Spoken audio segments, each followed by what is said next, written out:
Hi guys! Welcome back sa ako ang mini vlog. Mini vlog. Bitaoy. Belated Happy Valentine's sa tanay na nag-celebrate sa Valentine's kaya kapuin ko. Happy Valentine's sa mga estudyante out there sa dance. So, punta happy mo sa inyong Valentine's. So, speaking of Valentine's, so wala akong na-receive na anything na basta Valentine's. I like sa inyo, isang mga flowers, chocolate. And then, sa ako is lahi akong na-receive. And that is ang susi. So, daghan ka ko tayo na kanos adon ako siya na-acquire o pila daw to siya o kanang ganong ganda ko property or kanang ganong nag-invest ako may ana nga single man daw ko unsaon doon ako ang balay. So, ingon ana siya sige, tanda siya ansiran kay daghan pud kay nagakuan nga.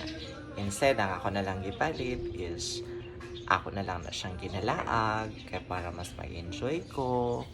And then wag out of the country, out of the town para ma-enjoy ko. Actually, happy naman ko sa akong kinabuhi. Contented na ako kung saan naasa ko ang routine.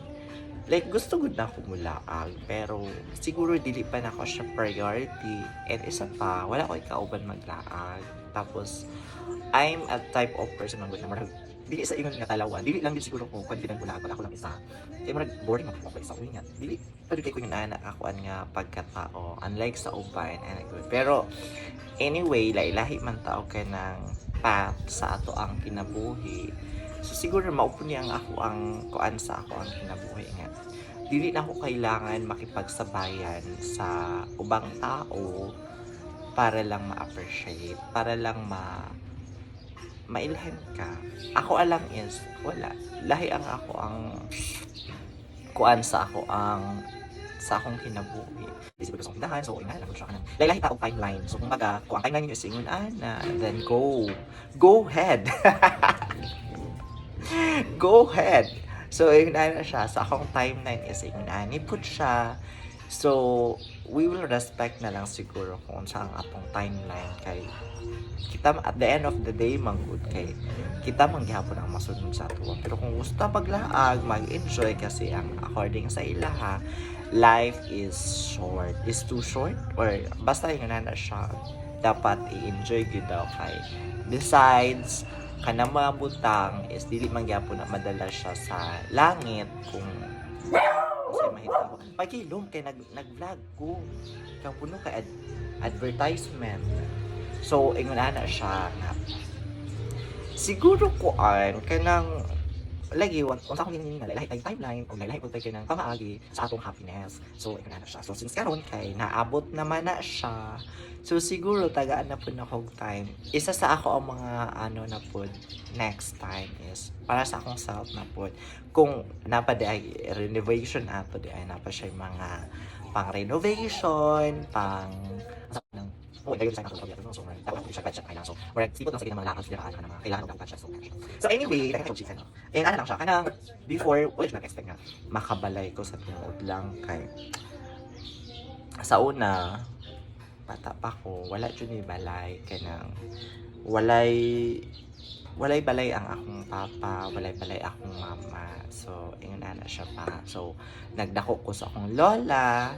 Then, grade 3 yata to. So, ibalhin ko sa akong stepmother. So, dito ko nagpuyo. So, wala dyan mi balay. In short, di ba sa akong biological na parents, wala yun sila balay.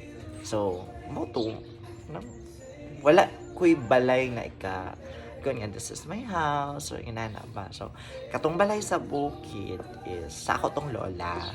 So, ako lang jud tong, ang intention ako ato or ang purpose nako dati nga naami ulian sa bukid pag every time na muulit ko na comfortable ko ka matulog nga magtapat mong mga igsoon so yun na siya so mo to pagka 2020 atong pagkasulod na ko sa DepEd so thankful kaayo ko kay kanang naka-acquired ko ani nga kuan diri kaning yuta gi-assume ra pud nako siya. Then after ato mga 2025 sige na jud ko kanang makakita kog balay, makakita ko sa akong friend nga nagapost nga na siya nahuman nga architect na nahuman nga buildings more uy sana all manifesting naunta makabalay pud ko so mao na to siya pagkaabot sa 2025 is buo na gid ang ako ang kuan na mag-i-build na gid siya kani nga balay. So lagi ka ng duha na akong kuan pero wala pa jud ko nakapa-blessing kay na short jud ko sa akong budget. Actually dapat magpa-blessing ko karon na unta to siya atong January. Kaya lang wala man ko'y load sa UM. So ang ako ang kuan man gud ato akong savings kay basig na ay mga emergency, so wala na ko siya na pursue good ang blessing. Hopefully unta sa March na ako'y load jud sa UM, at least madagdagan ako ang income sa nga na siya. So going back here kanya balay is wala po ko nag-expect na yung anak siya ka nakuha tas to kay katong architect ko kay akong budget is 500.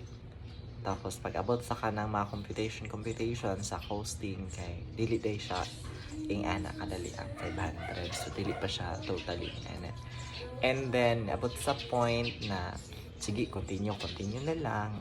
Ano sa time kay abot na siya supposedly itong Thursday, kaso wala man ko'y available na time kasi it's working, so i-move na ko siya, nag-request ko na i-move siya to Saturday, which is Valentine's. So the best gift na na-receive na ko atong Valentine's Day is ang susi. So so I'm so happy and proud sa ako sa actually kana siya ngayon is dili na siya ako kay kung ako'y pabuton dili man gud ko fan sa mga submission nga kana siya ngayon is sa ako na siyang kuya unya kanang wala na work ang kuya, then sayang po na nabayad, dili mo bayad. So naka-decide po na ako na lang unta siyang ako mo continue bayad, then as is ang name na dili man din pwede, so dapat principal kidaw ang name na mabayad. So moto ang dapat ako na ano siya sa ako ang name, so ako di under na siya sa ako name. And then moto, so happy lang ko kay na-award na yun, na over na yun siya. And actually sisipain ko kanina na wala mibalay sa ang family kana siya is kuan na po na siya, since duha naman akong balay kaya nang wala man ta nasayod po sa dagan sa panahon kung sa manggaling ug unta ka nang dili ko magkalisod-lisod o dili ko maka kuan jud na dili siya masimba ko lang mabaligya or sa pamay. Kaya nga ko yung plano ana is more like since ako man ang able na makapabalay, so more like kinda good is more like para na po ni sa amo ang tulo sa ako kuya o sa ako ang manghod kay soon kanang di pa nato matag na ang panahon, at least dili na sila maproblema kay lisod jud kaayo ang mabalay. So nga na ba kanang dili pud unta nga unta pud dili sila magsalig lang kasi magsalig sila, depende din na sila hang kumakain nila ang akong batasan. So yun na basta kung di lang magdilabad ano hindi, so yun na so kinsa man gud ang magtinabangay di ba, family lang man yun. So mo na to siya kanang happy ko o contented ko sa ako ang kanang kinabuhi na although di man ginato makuano kung magpa-pressure manggudta sa society sa mga storya sa ubang tao nga dapat magkuan masamot kag ka pressure. So ano lang yun siya kanang step by step kung unsa ang timeline nimo, kay since naman jud kay sariling timeline kasalo yun siya, ayaw padala sa mga tao na gusto inaan kay ma-pressure. So ayaw jud i-pressure in myself, ayaw pagkigkumkit sa ubang tao kay lahi tayo. Oro gina siya o daghan kayo salamat sa supporters, sa mga followers, sa 12K followers na tao. So lang yung followers, although bili ka na ang content no, pero kaya lang yun, happy ko kung tanong, happy ko na ako ano, sayang lang yun kaya wala na ako yung mama, so hindi niya ma-feel ang kuan sa kuan ba. Anyway, naman yun na siya. So guys, thank you kaayo sa inyong pagpanginoon tayo manon niyo og tanaw ang video kay para naman makutlo gamay. Ambot lang kung inspiration mo to siyang words, mga inspiration ng mga kuan. But then isa lang kita ko masulti, i-follow gid ang imong sariling timeline kay kabalo ko lahi tag kanang path sa kinabuhi. So ana yun, isa ra yun ako masulti, ayaw pa pressure sa imong mga friends, ayaw pa compete sa imong mga kaila, mga relatives kay lahi tag pamaagi o lahi pud tag pamaagi sa atong happiness. So daghan kayong salamat guys and see you sa akong next vlog.